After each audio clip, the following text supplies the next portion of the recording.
So Alexandria Ocasio Cortez has been in a bit of drama lately. As the New York Times headlines, Alexandria Ocasio Cortez likens $10,000 debate offer by conservative columnist to catcalling. The conservative columnist is Ben Shapiro.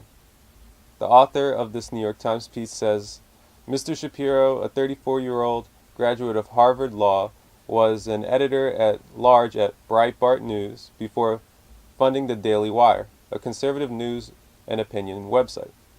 So Shapiro made this debate offer publicly on Twitter, saying that he'd give $10,000 to Alexandria's campaign in exchange for the debate, or they could do some kind of charity if she wanted. Alexandria responded to Shapiro's offer by responding to someone tweeting at her, saying that she refuses to respond to Shapiro's debate offer. Alexandria said, "Just like catcalling, I don't owe a response to unsolicited requests from men with bad intentions. And also like catcalling, for some reason, they feel entitled to one." To which I was like, whoa, what's going on? And then Shapiro then responded on Twitter by saying the following: "Catcalling must mean something different in Queens. Hey girl, want to have a public 1 hour discussion on the intricacies of trade policy, deficit spending, and the value of the profit motive? I'll even donate a bunch of money to charity or your campaign to make it happen." Construction worker in Queens, apparently. And he's been mocking and seemingly trying to pressure Alexandria into debating him a lot on Twitter since this incident. In one tweet, he tried to imply that Alexandria was a hypocrite since she called out her opponent in her Democratic primary for refusing to debate her. Specifically, Shapiro said, "This sort of catcalling is unacceptable. I have been reliably informed." Okay, so there is a lot to unpack here. In regards to the proposed debate, should Alexandria have accepted? In terms of Shapiro's first offer, in which he offered to donate $10,000 to Cortez's campaign in exchange for the debate, the answer is absolutely not. That's money in politics, and represents the antithesis of what Alexandria stands for. What made her such an amazing candidate was, yes, her policy positions, but also the fact that she funded her campaign the right way, solely by the people. No big money, no super PACs. She was people-powered. That's what the progressive movement is all about. No more money in politics. We're done with that stuff. It has completely corrupted our political system. Now, as aforementioned, at the end of his proposal, Shapiro offered the alternative of doing the debate as charity. If Alexandria wanted to do that version of the offer, that would have been fine. But she didn't, and that's fine too. She doesn't have to debate him if she doesn't want to. Shapiro isn't who she is running against in her election, which, by the way, is why Shapiro's point about Alexandria being hypocritical in not wanting to debate him doesn't hold any weight in regards to how Alexandria called out Joe Crowley in her Democratic primary for not being willing to debate her. Joe Crowley was Alexandria's opponent. Ben Shapiro isn't. Alexandria doesn't owe Ben a debate. I mean, does she have to debate every person who challenges her? To me, that doesn't make any sense, and I don't agree with that mindset. Alexandria didn't want to debate Ben, and that's perfectly fine. And no, Alexandria did not owe Shapiro a response. Again, would Alexandria owe every person who challenges her to a debate a response? I mean, what makes Ben Shapiro so special?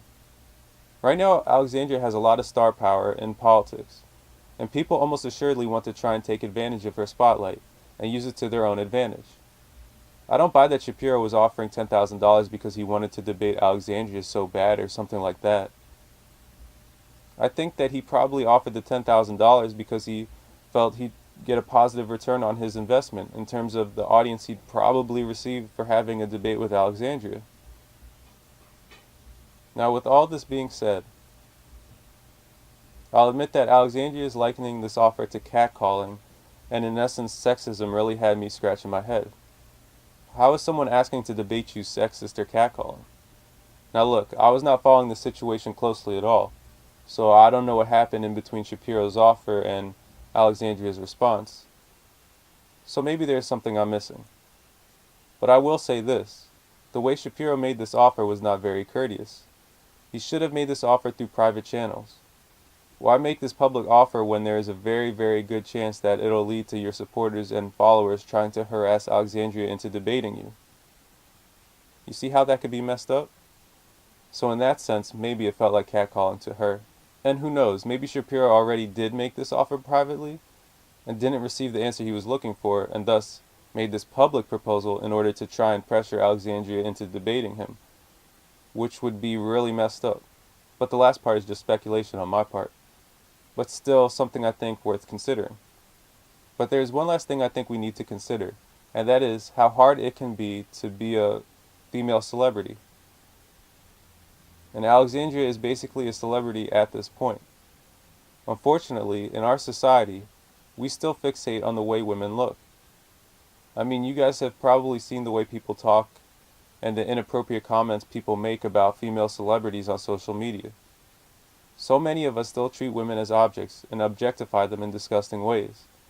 And almost undoubtedly, these celebrities have to deal with this type of behavior in public as well.